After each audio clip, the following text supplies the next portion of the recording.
परिचय। बच्चों, तुम लोग क्या कर रहे हो? हम कैरम बोर्ड खेल रहे हैं पिताजी।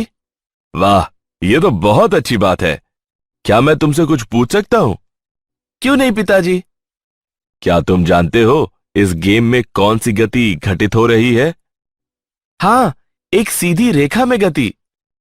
लेकिन तुम्हारी गोटियां लगातार अपनी दिशाएं बदल रही हैं। इस बारे में क्या सोचते हो? ठीक है, मैं तुम्हें बताता हूं। देखो, गोटियां दो दिशाओं में गति कर रही हैं, तो यह गेम एक समतल में गति प्रदर्शित कर रहा है। क्या तुम इस बारे में और अधिक जानना चाहते हो? हाँ पिताजी। अब आइए किसी समतल में गति के बारे में और अधिक जानें। उद्देश्य। इस पाठ के अंत में आप निम्न करने में सक्षम हो जाएंगे: अदिशों एवं सदिशों को परिभाषित करना, सदिशों के गुणन की गणना करना, सदिशों के संकलन तथा व्यवकलन की गणना करना, किसी समतल में गति को परिभाषित करना, एक समान त्वरण के साथ किसी समतल में गति को परिभाषित करना, आपेक्षिक वेग को समझना, प्रक्षेप्य गति को समझना, एक समान वृत्तीय गति को समझना। परिभाषा। दो विमाओं में किसी वस्तु की गति समतल में गति कहलाती है। हमारे दैनिक जीवन में हम अनेक गतिविधियां देख सकते हैं जिनमें दो विमाओं में गति की जाती है। उदाहरण के लिए, वायु में ऊर्ध्व दो विमीय तल में प्रक्षेपित की गई कोई वस्तु। अदिश और सदिश। भौतिकी में राशियों को दो श्रेणियों में वर्गीकृत किया जाता है। ये हैं अदिश तथा सदिश। अदिश वे राशियां जिन्हें पूरी तरह केवल उनकी परिमाण द्वारा ही व्यक्त किया जा सकता है। उदाहरण के लिए, कार्य, ऊर्जा, शक्ति, आवेश इत्यादि। सदिश वे राशियां जिन्हें उनके परिमाण तथा दिशा द्वारा पूरी तरह से व्यक्त किया जा सकता है। उदाहरण के लिए, विस्थापन, वेग, त्वरण, बल। किसी सदिश का ज्यामितीय निरूपण एक तीर द्वारा किया जा सकता है। स्थिति सदिश किसी कण की स्थिति को किसी अन्य बिंदु के सापेक्ष प्रदर्शित करता है। विस्थापन सदिश दो बिंदुओं के बीच कण के विस्थापन को प्रदर्शित करता है। सदिशों का गुणन। जब किसी सदिश a को किसी संख्या n से गुणा किया जाता है तो हम एक सदिश v प्राप्त करते हैं जो निम्न द्वारा व्यक्त है: v सदिश बराबर n गुणा a सदिश। आइए एक उदाहरण देखें। यदि सदिश a को 2 से गुणा किया जाता है तो परिणामी सदिश 2a सदिश a सदिश के समान दिशा में होता है और इसका परिणाम a सदिश से 2 गुना होता है। सदिशों का संकलन एवं व्यवकलन।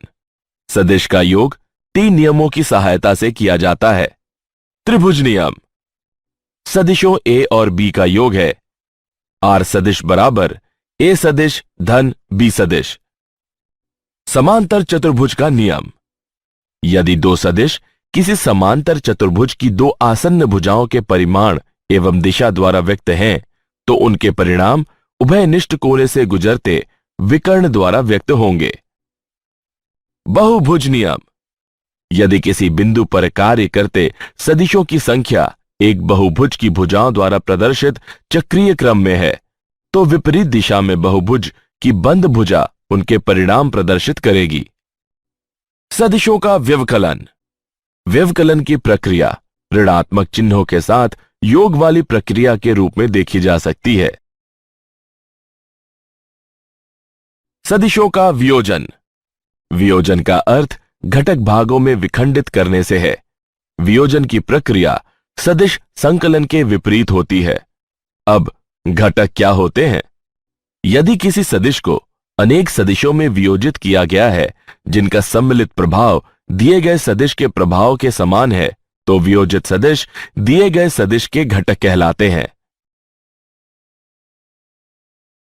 किसी समतल में गति।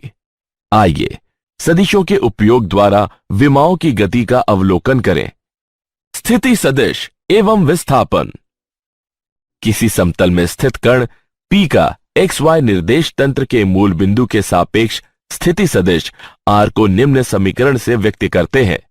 R बराबर XI डबल डैश धन YJ डबल डैश।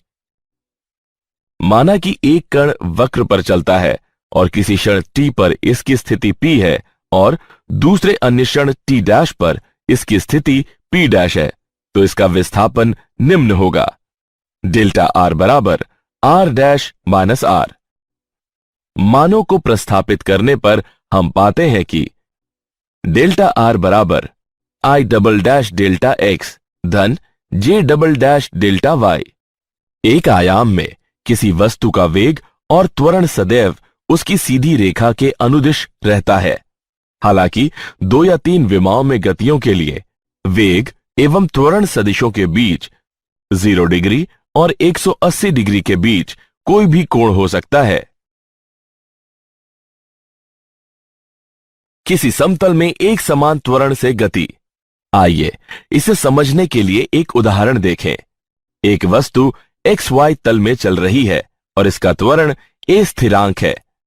अब माना कि t बराबर 0 समय पर वस्तु का वेग न्यू नॉट है और t समय पर न्यू बराबर न्यू नॉट धन at है। यह संघटक रूप में समीकरण है। हम निष्कर्ष निकाल सकते हैं कि किसी समतल में गति को 2 अभिलंबवत दिशाओं के अनुदिश स्थिरांक त्वरण के साथ 2 पृथक समकालिक एक विमीय गतियों के रूप में जाना जा सकता है। यह परिणाम त्रिविमीय गति के लिए भी मान्य है। आपेक्षिक वेग। प्रेषक के संदर्भ में किसी वस्तु का वेग वस्तु के वेग से प्रेषक के वेग को घटाते हुए सीधे प्राप्त किया जाता है।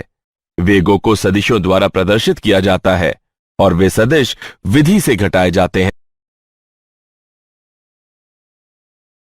प्रक्षेपीय गति। अंतरिक्ष में कुछ आरंभिक वेग के साथ फेंकी गई कोई वस्तु जो गुरुत्व के प्रभाव के साथ मुक्त रूप से गमन करती है, वह प्रक्षेपीय कहलाती है।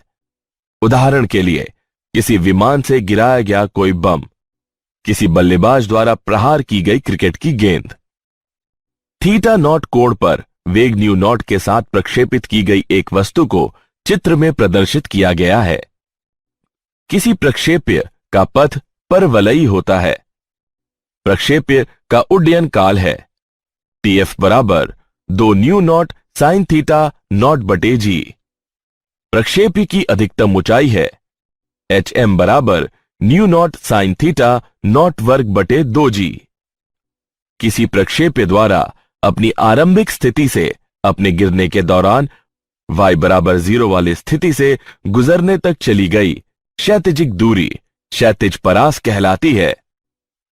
प्रक्षेप्य का क्षैतिज परास न्यू नॉट वर्ग गुणे साइन 2 थीटा नॉट बटे जी के गुणनफल द्वारा व्यक्त किया जाता है। उदाहरण। आइए प्रक्षेपीय गति का एक उदाहरण देखें। एक प्रक्षेप्य की परास 50 मीटर है और यह 10 मीटर की अधिकतम ऊंचाई तक पहुंचता है। प्रक्षेप्य का उन्नयन कितना होगा? आइए इसका हल देखें। हम जानते हैं कि क्षैतिज परास न्यू वर्ग गुणे साइन 2 थीटा बटे जी के बराबर होता है। हम ऊंचाई एवं परास के बीच संबंध निम्न प्रकार से प्राप्त करते हैं। H बटे R बराबर 1 बटे 4 tan थीटा। समीकरण की गणना करने पर हम पाते हैं कि थीटा का मान 38.66 डिग्री के बराबर है। एक समान वृत्तीय गति। पृथ्वी के परित एक वृत्तीय कक्षा में किसी कृत्रिम उपग्रह का चक्कर लगाना वृत्तीय गति का उदाहरण है। कण द्वारा वृत्त पर गोल गोल एक चक्कर पूरा करने में लिया गया समय कण का आवर्त काल कहलाता है। कण द्वारा 1 सेकंड में पूरे किए गए चक्रों की संख्या कण के परिक्रमण की आवृत्ति कहलाती है। जब कोई कण किसी वृत्त में एक समान चाल से घूमता है तो इसका वेग सदैव स्पर्श रेखीय और त्वरण त्रिज्यीय रूप से अंदर की ओर अभिमुख होता है। वेग और त्वरण दोनों के परिमाण नियत रहते हैं, लेकिन दिशाएं बदलती रहती हैं। क्या आप जानते हैं, प्रक्षेप पथ किसी दीर्घवृत्त या परवलय के समान शंक्वाकार भाग होता है। ग्रहों एवं धूमकेतुओं की प्रक्षेपित कक्षाओं से इसकी तर्क संगत उपयुक्त सीमा तक पुष्टि होती है। यद्यपि यदि कोई धूमकेतु सूर्य के पास से गुजरता है तो यह अन्य बलों जैसे कि सौर पवनों तथा विकिरण दाब से भी प्रभावित होता है। एक समान त्वरण के लिए शुद्ध गतिकीय समीकरण एक समान वृत्तीय गति पर लागू नहीं होते। वृत्तीय गति में किसी वस्तु का परिणामी त्वरण चाल अचर होने पर केंद्र की ओर अभिमुख होता है। सारांश। आइए हमने जो कुछ सीखा है उसे संक्षेप में दोहराएं। अदिश राशियां ऐसी राशियां हैं जिनमें केवल परिमाण होते हैं। सदिश राशियां ऐसी राशियां हैं जिनमें परिमाण और दिशा दोनों ही होते हैं। जब किसी सदिश को किसी संख्या जैसे कि n से गुणा किया जाता है तो हम एक सदिश v प्राप्त करते हैं जो निम्न रूप में व्यक्त है।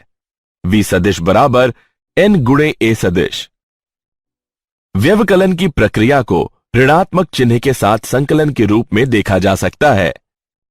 यदि किसी सदिश को अनेक सदिशों में वियोजित किया जाता है जिनका सम्मिलित प्रभाव दिए गए सदिश के प्रभाव के समान होता है तो वियोजित सदिश दिए गए सदिश के घटक कहलाते हैं। 2 या 3 विमाओं में गतियों के लिए वेग और त्वरण सदिशों के बीच 0 डिग्री तथा 180 डिग्री के बीच का कोण हो सकता है। अंतरिक्ष में कुछ आरंभिक वेग से फेंकी गई वस्तु जो गुरुत्व के प्रभाव में मुक्त रूप से गमन करती है प्रक्षेप्य कहलाती है।